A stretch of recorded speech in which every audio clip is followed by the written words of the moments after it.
Eh, Muy buenos días a todos y a todas. Bienvenidos y bienvenidas a esta conferencia organizada por el Instituto de Investigaciones Jurídicas, órgano al que agradezco expresamente por la gentil invitación y por darnos pues esta oportunidad de comunicarnos y de llegar hasta ustedes a partir de los medios tecnológicos con los que, a Dios gracias, pues se cuenta el día de hoy.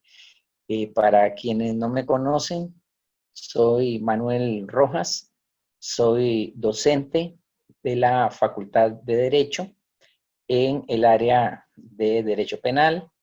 También he impartido cursos en el doctorado y en la maestría en Ciencias Penales, que se imparte como posgrado por parte del sistema de estudios de posgrado. Ahí, con alguna regularidad, pues imparto algún curso en distintas temáticas que son las que me ha tocado desarrollar. El tema de hoy es un tema que a mí me gusta mucho, un tema muy bonito que se denomina la inexigibilidad de otra conducta. ¿Por qué digo que es un tema que me gusta mucho?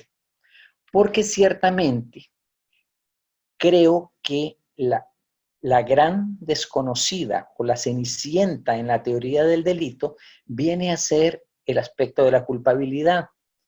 Porque, por razones obvias, el tipo es la parte más visible, la antijuridicidad, bueno, están las causas de justificación y la culpabilidad, bueno, sí, tiene que ver con el reproche. Usted habla con mucha gente, ¿qué es la culpabilidad? El juicio de reproche. Sí, no, sí, no. La culpabilidad, sí es cierto, es el juicio que se hace, el juicio de reproche que se hace al autor de un injusto, pero precisamente en atención a la posibilidad de haber actuado de modo diferente.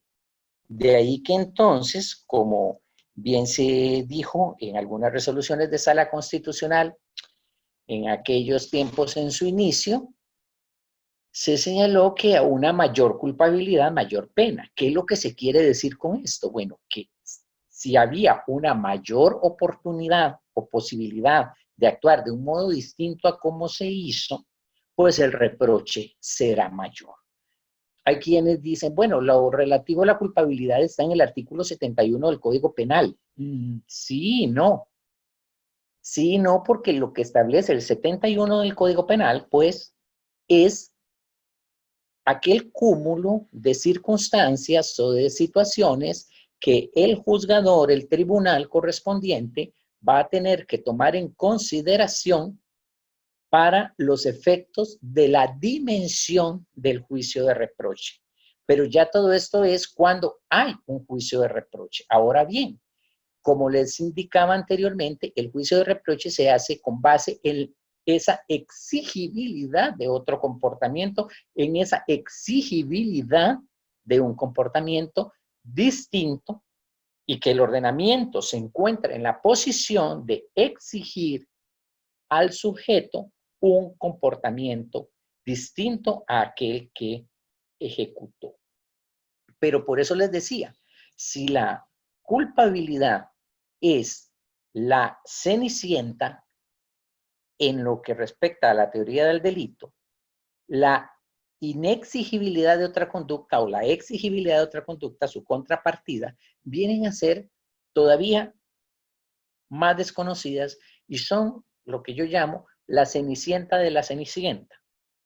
Porque es ese último aspecto, ese último tramo que necesitamos verificar para que proceda la reacción del ordenamiento y la respuesta, que como bien sabemos, es la respuesta más grave que tiene el ordenamiento jurídico. ¿Y por qué lo digo? Porque, pues sí, habrá casos en donde la conducta es típica, es antijurídica porque no hay causas de justificación, la persona es imputable, la persona comprende el carácter prohibido, antijurídico de lo que está haciendo, pero la persona puede encontrarse en una posición en donde práctica y jurídicamente no es posible exigirle un comportamiento distinto. Quizás se están preguntando ustedes, quienes me escuchen, bueno, pero ¿de qué está hablando el docente que nos está importunando en este rato? Bueno, yo tengo que hablarles de que no son situaciones que se presenten todos los días. Es más, la regla es que el comportamiento que se va a reprochar, se da o que se reprocha, lo es porque existió normalmente la posibilidad de actuar de otra manera. Pues sí, digamos, el sujeto que llegó y le arrebató en la parada el bolso con las compras a la viejecita, pues sí, claro, era un muchacho joven, que podía trabajar, que podía valerse por sí mismo y que no tenía por qué escoger a la dulce viejecita ni a nadie como el objeto de su comportamiento. Por supuesto, aquel que llegó y que para sustraer una suma de dinero llegó y cogió un arma y disparó contra otro ser humano y lo mató, pues claro que es entendible que tenía muchísimas otras formas de hacerse con dinero, de obtener ese botín, digamos esa suma, si hubiera querido, tenía otras posibilidades, pero cuidado, esto no es así en todos los casos y eso es sobre lo que yo quiero llamar la atención, porque lo relativo a la no exigibilidad de otra conducta, o sea, situaciones en donde el sujeto, llamémosle así, está entre la espada y la pared, si bien es cierto, no son frecuentes, tampoco se pueden excluir a priori. ¿Qué es lo que quiero decir?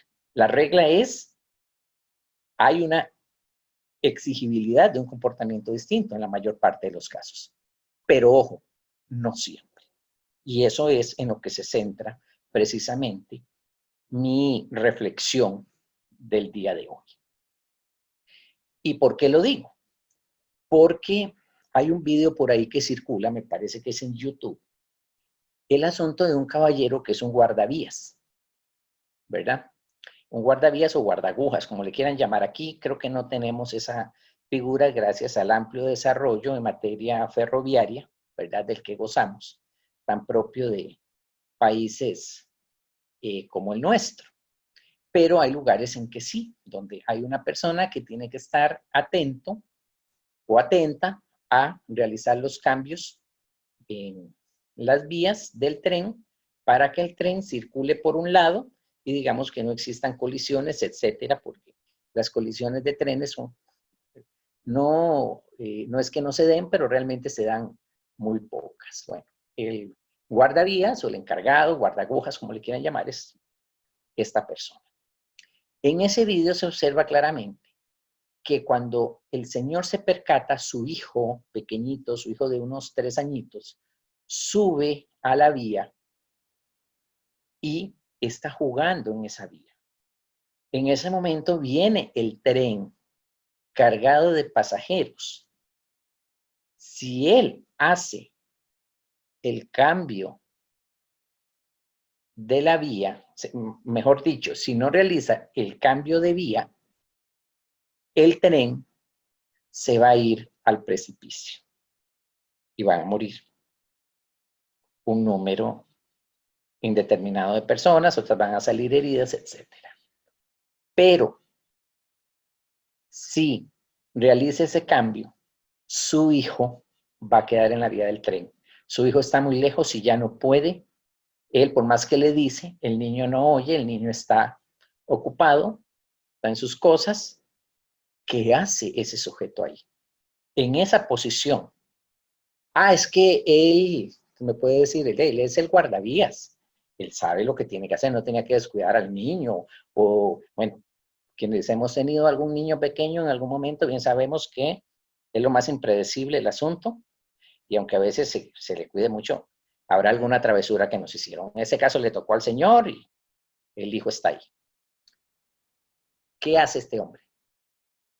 ¿Qué pasa con él? Podemos exigirle desde el punto de vista jurídico que, no, tiene que cumplir con su deber y tiene que realizar el cambio de la vía y optar por que el tren le pase por encima a su hijo. Podemos exigirle eso. Y véanse que se trata de un comportamiento que en principio es típico, es antijurídico, pues no está permitido, el ordenamiento no lo permite, es un sujeto imputable, perfectamente imputable, sabe que de lo que hace puede resultar el fallecimiento de mucha gente, un desastre, pero podemos o puede el ordenamiento exigirle y decirle, no, opte por la vida de los demás y no por la vida de su retoño. En realidad, esto que se mira en ese vídeo es una realidad en donde a veces la persona se encuentra en una determinada posición en donde no le es posible asumir un comportamiento diferente. Tiene mucho que ver, y por eso es que el tema me gusta, con factores desde el punto de vista humano, emocional y afectivo. ¿Por qué? Porque los seres humanos no somos inmunes al afecto, a los sentimientos y a las relaciones cercanas. Y hablo de emociones como pueden ser el amor, como puede ser el temor, etcétera, etcétera.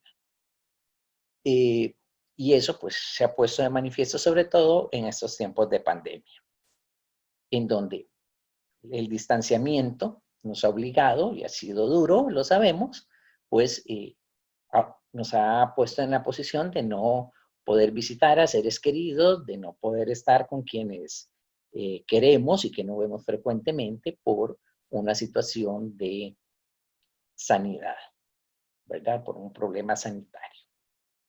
Ahora bien, resulta que entonces el señor optó por su hijo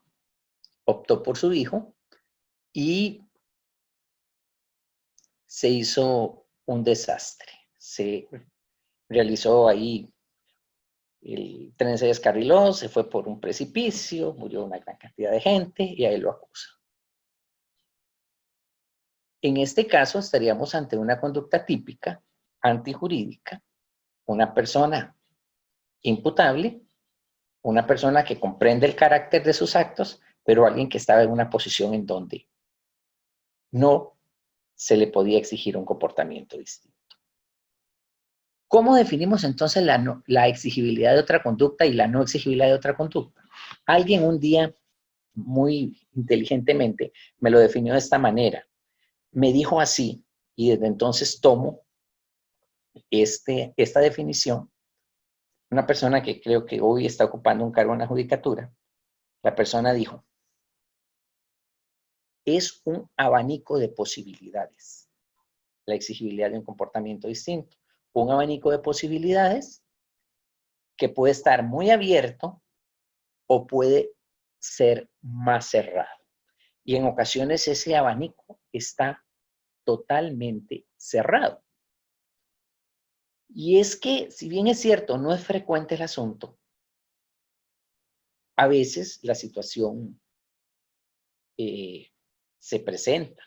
Una vez en una película que se llamaba La mala semilla o El niño malo, algo así, una madre de un niño, un chico que parecía así como de verdad, por lo menos lo que presentaban en la trama, era bastante malvado y estaba cayendo a un precipicio él y un amigo, me parece, o un primo. La mamá llegó y los tenía a los dos, pero no podía levantarlos a los dos. Entonces el hijo le suplicó y la madre dejó que el hijo cayera, por todo lo que era la trama de la película. Tenía que salvar a uno, pero no podía salvar a los dos. Es un poco también la situación a la que podrían exponerse en algún momento personal de salud de este país, de nuestra querida Costa Rica, cuando se afirma de que podría llegarse a la situación de tener que escoger a quién se le da un respirador mecánico, cosa que entiendo lamentablemente y muy lamentablemente ha tenido que pasar en otros países como España, como Italia, en donde se ha optado por la vida de gente más joven, dejando a la persona anciana simplemente que fallezca a su suerte, en lugar de brindarle la asistencia. Bueno, pero es que el Estado no puede hacer eso, el Estado, está claro. Pero la persona en esa posición en donde solo tiene uno y tiene dos solicitantes y tiene que decidir por uno, ¿qué hace? Bueno, como ven, no es un tema frecuente, pero tampoco podemos decir que se trata de un tema que sea inexistente. Ahora bien, ¿existen casos? Sí, claro que hay casos. Es precisamente donde entran en juego los aspectos más humanos. Y en esto creo yo que quienes aspiren a un puesto en la judicatura tienen que estar bien versados o por lo menos conocer el tema para tener claro cómo proceder o por lo menos para bastantear la situación. Yo creo que sí es una situación que muchas veces hay que mirarla y analizarla in situ, en el caso en concreto, pero que a veces se pasa por alto. ¿Qué es la no exigibilidad de otra conducta? Bueno, eso, simplemente. La persona está con el abanico de posibilidades cerrado y parece que no le quedaba otra. Pensemos en el caso donde llaman a alguien y le dicen, tenemos secuestrada a su hija, aquí está su hija, está secuestrada. Usted lo que tiene que hacer es, en este momento, usted es encargado de un puesto de misiles y necesitamos que lance ese misil que va a destruir tal ciudad en tal continente. Aquí está su hija y si no lo hace, matamos a su hija. Él escucha la voz de su hija que le dice, papá, estoy aquí, lo que a veces hemos visto en películas, y no le queda otra que optar por mover ese botón en donde se va a producir la catástrofe. ¿Un vínculo emocional? Sí, claro. Y hay casos. Por ahí en un artículo se señalaba uno, y lo voy a poner de ejemplo. Un papá, un señor que tenía una orden de restricción por violencia doméstica, que, bueno, con todo el respeto del caso, a veces sabemos que es un trámite muchas veces automático, solo con la petición pues se gira, entiendo que era así, y no podía acercarse a ver a su ex esposa ni a su hijo. El niño sufrió una complicación de salud que ameritó su internamiento en el hospital y me parece que una operación. Cuando el padre es informado del asunto, a pesar de la orden, a pesar de conocer las consecuencias de no acatar la orden, se hizo presente al centro hospitalario a ver a su hijo, quien se alegró mucho de verle y se dio la situación de que incluso el médico a posteriori indicó que la visita había sido muy provechosa, tanto desde el punto de vista emocional como desde el punto de vista físico, porque ayudó montones a que el pequeño se recuperase, puesto que tenía tiempo de no ver a su papá. Ni lerda ni perezosa, la madre corrió a denunciarlo por el incumplimiento de las medidas de protección. En un principio la sentencia absuelve por falta de dolo. A ver, aquí tenemos que tener algo claro. Ya para este momento hemos pasado todo ese análisis. Estamos en otro momento. Porque claro que hay dolo. Claro que hay dolo. La persona sabe lo que está haciendo. El padre sabía que no podía acercarse. ¿Quiso acercarse? Sí. ¿Sabía que no lo podía hacer? Sí. Entonces hay dolo. El problema es cuando vemos el dolo como esa intención malévola de realizar algo malo. Pero bueno, eso sería tema de otro conversatorio, de otra reflexión. El asunto es que vean lo importante que es la teoría del delito, porque parece que el juzgador aquí tenía claro que no podía condenar a la persona porque no le podías formular un juicio de reproche, pero no supo dónde ubicarlo. Entonces, al no saber cómo ubicarlo, simplemente lo que se le ocurrió fue, no tenía la intención de vulnerar el ordenamiento. Entonces lo absuelvo. Y ese razonamiento está malo. Pensemos en otros. Pensemos, una vez formulé este caso que se me ocurrió. Pensemos en una señora que va y señala que su hijo, acusado, digamos, de ser ladrón de carros, estuvo con ella ese día, a esa hora en que se señala que estuvo realizando la sustracción y que se quedó durmiendo con ella y que ahí a ella le consta porque ella cerró las puertas, en fin, y aparecen grabaciones donde se ve el hijo ese día, a esa hora. Y se le abre una causa a la señora por falso testimonio. Y la señora presenta una serie de WhatsApps y de mensajes donde se aprecia que el hijo le dice, mamá, necesito que vayas a declarar. Mamá, la madre se niega. No, ¿cómo voy a hacer eso? Mamá, necesito que vayas a declarar. Mamá, no me quedes en la cárcel. Mamá, soy tu único hijo. Mamá, si no me ayudas voy a ir a la cárcel. ¿Me entendés? Será tu culpa y tu responsabilidad. Y la señora llega y dice, bueno, es mi único hijo, no tengo otro. Me sentía muy mal, yo sabía lo que estaba haciendo, pero alguien me dice, va para la cárcel. Bueno, está bien. Pero el tema por lo menos hay que analizarlo.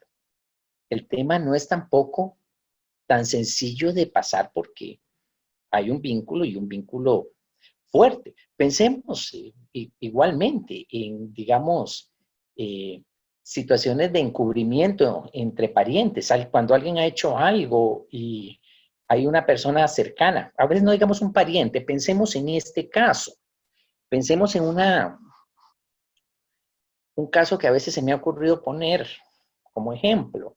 Digamos, una persona que es funcionaria pública, una mujer, que tiene un par de hijos con un hombre, no están casados, ella es policía, oficial de policía, y un día han tenido una relación de estira y encoge, que ahora está tranquila, y entonces un día el sujeto llama y le dice que necesita pasar a la casa, tarde en la noche, ella le abre. El hombre viene bien tomado, y le dice que tuvo un accidente, que levantó un ciclista, que cree que lo mató, que por favor lo deje quedarse, que lo deje quedarse, que la necesita, que la ama. Los chiquitos se despiertan, se levantan y ven que ahí está papá, aunque está tomado, pero está papá, que no veían desde hacía días, que están felices, ay sí, que se quede, mamá quede, que se quede. La mujer le permite que se quede, es el papá de sus hijos, y estaban en ese momento en una relación cordial, que ha sido muy tirante en otros tiempos. A la mañana siguiente, cuando el hombre está desayunando, llegan y le allanan la casa porque alguien lo siguió de donde se dio el percance con la bicicleta, lo siguió y avisó a las autoridades del OIJ y dijo dónde estaban, indicó la dirección y se sabe que es la casa de una mujer policía. Entonces se le abre una causa por favorecimiento personal. Hay quienes me han dicho de una forma como muy simplista, bueno, es que ella no está obligada a declarar, no estamos hablando de declarar, estamos hablando que lo que el ordenamiento dice por parte, digamos, la fiscalía es, ella tenía que coger el teléfono y decir, hubo un accidente, vengan acá, a esta casa, a esta dirección, porque aquí hay alguien que tienen ustedes que investigar. Punto. Pero ¿qué pasa si la mujer llega y dice, mire, es el papá de mis hijos se despertaron, mis hijos estaban felices de ver a su papá, mis hijos me suplicaron que dejara que su papá se quedara porque tenían rato de no verlo. Y estábamos en un momento tranquilo de la relación, que ha sido muy tirante, con problemas, etcétera, etcétera. O una mujer que llega y dice, mire, tal vez él no me quiere, porque él es casado, no ha dejado nunca a su esposa, pero es la persona que yo quiero. ¿Podemos decirle a esta mujer así como alguien me dijo una vez? Ella tiene salario, no depende de, va para la cárcel. Ah, caramba, que no es un problema de dinero, es un problema más de índole emocional en estos casos.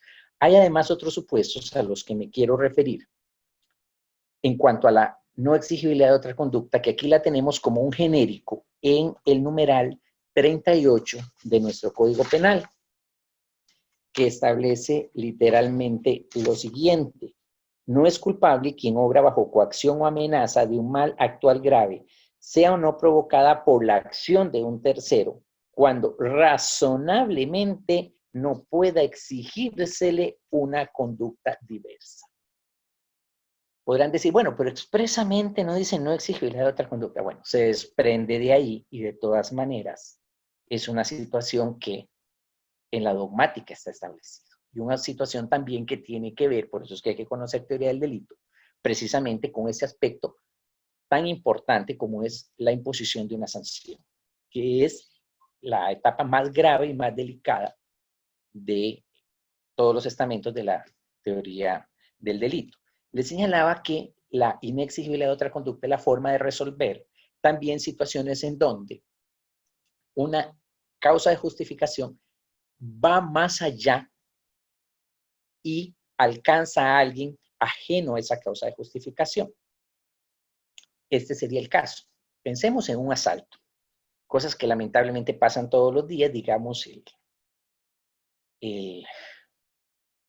el chinito, me disculpan, aquí no quiero estigmatizar nada, pero bueno, como generalmente en todos los lugares hay un abastecedor que pues, lo tiene alguna de estas personas que vienen aquí a trabajar y a ganarse honestamente la vida y que generalmente están abiertos hasta un poquito tarde.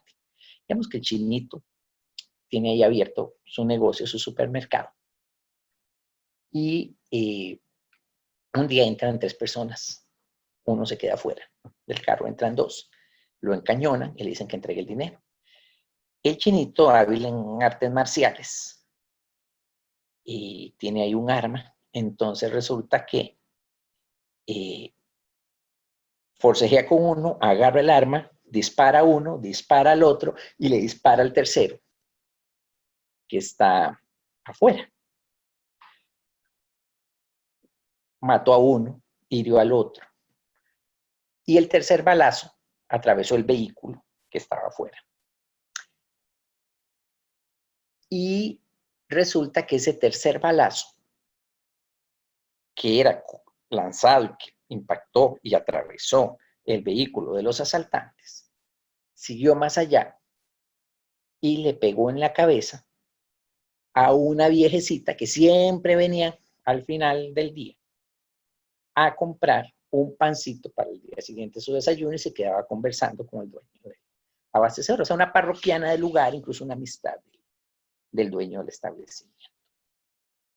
Cuando uno les dice a mucha gente, resuélvame ese caso, legítima defensa, sí, porque se metieron, incluso hay quienes por ahí me han dicho, si sabía artes marciales no podía usar el arma. ¿Cómo? No, sabía artes marciales y tenía un arma. El arma no la tenía de adorno ni para andarle exhibiendo, el arma la tenía para defenderse.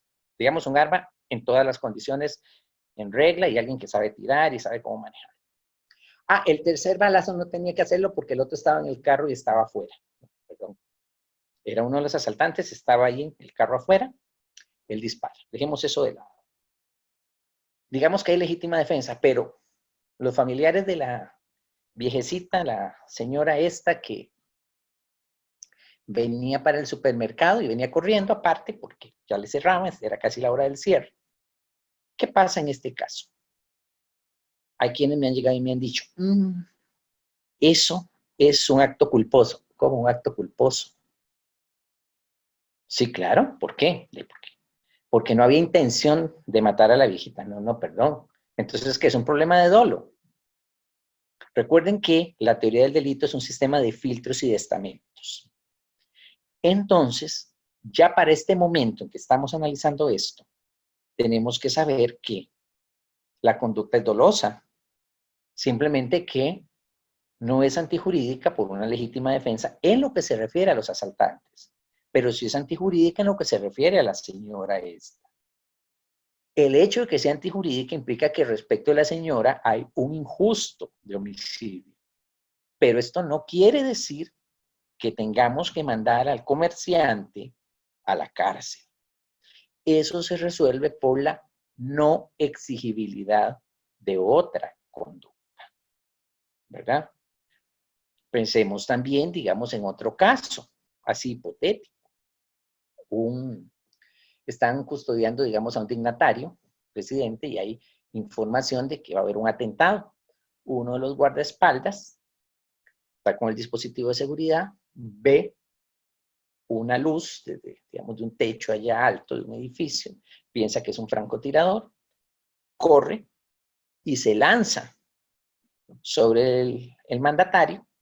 Efectivamente, la bala pasa, porque había una bala directa apuntando a la cabeza del mandatario.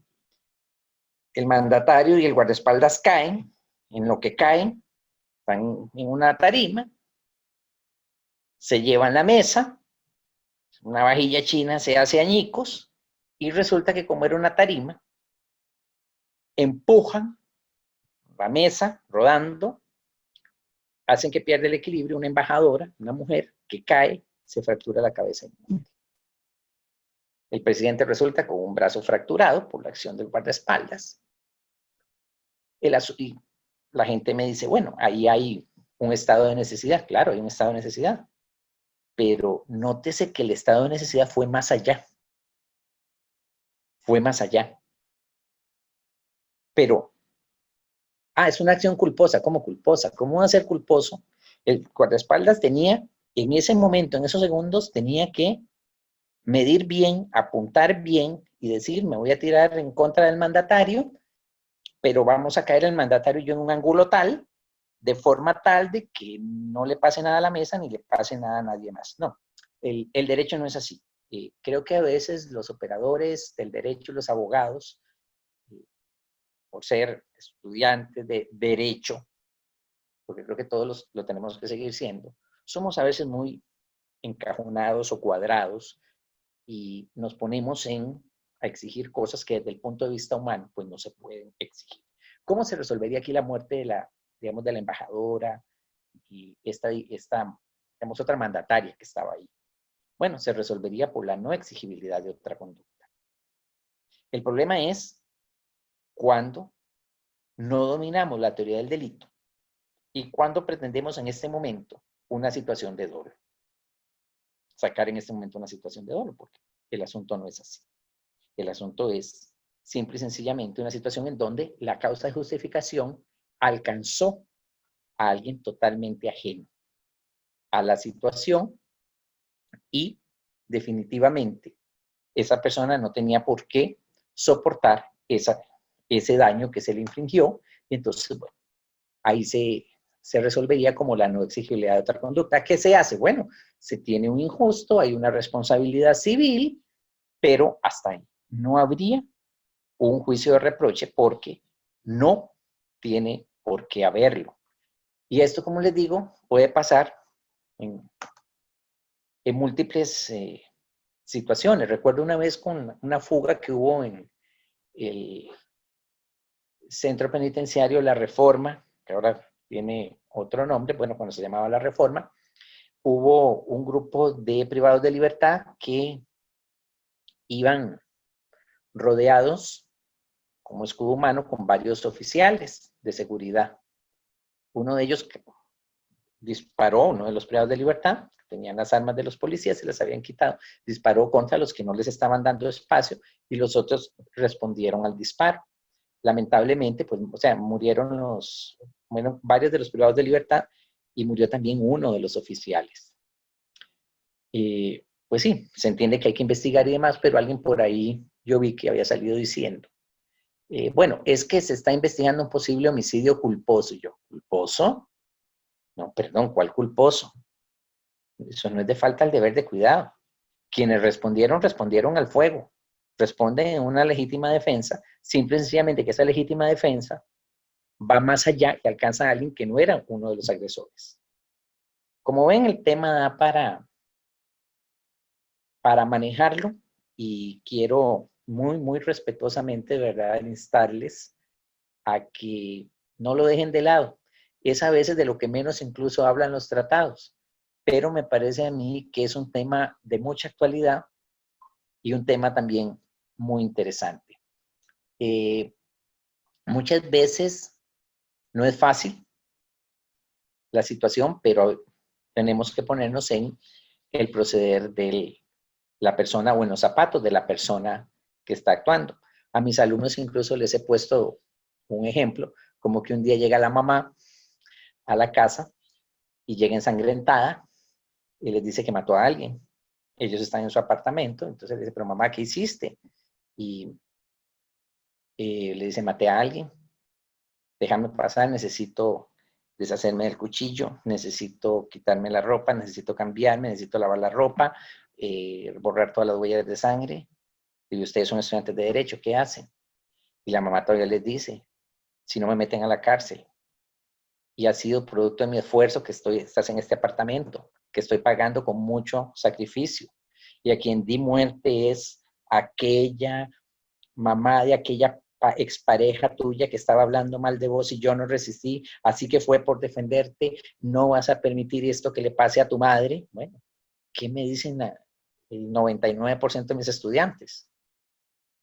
Voy por las llaves, voy por el cloro, voy por todos los desinfectantes y por supuesto que pase mi mamá. ¿Qué puede hacer uno en ese momento? Por eso les digo, creo que es una situación en la que muchos seres humanos podrían verse expuestos a eso. Y de verdad quiero invitarles a que profundicen sobre el particular. Bueno, ya no les aburro más, por lo menos me parece que les he dejado una interesante reflexión. Nada más agradecerles gentilmente por la atención que hayan podido brindar a esta reflexión e igualmente quedo a sus órdenes a futuro por cualquier comentario en relación con la presente conferencia. Muchísimas gracias y que estén de verdad muy bien.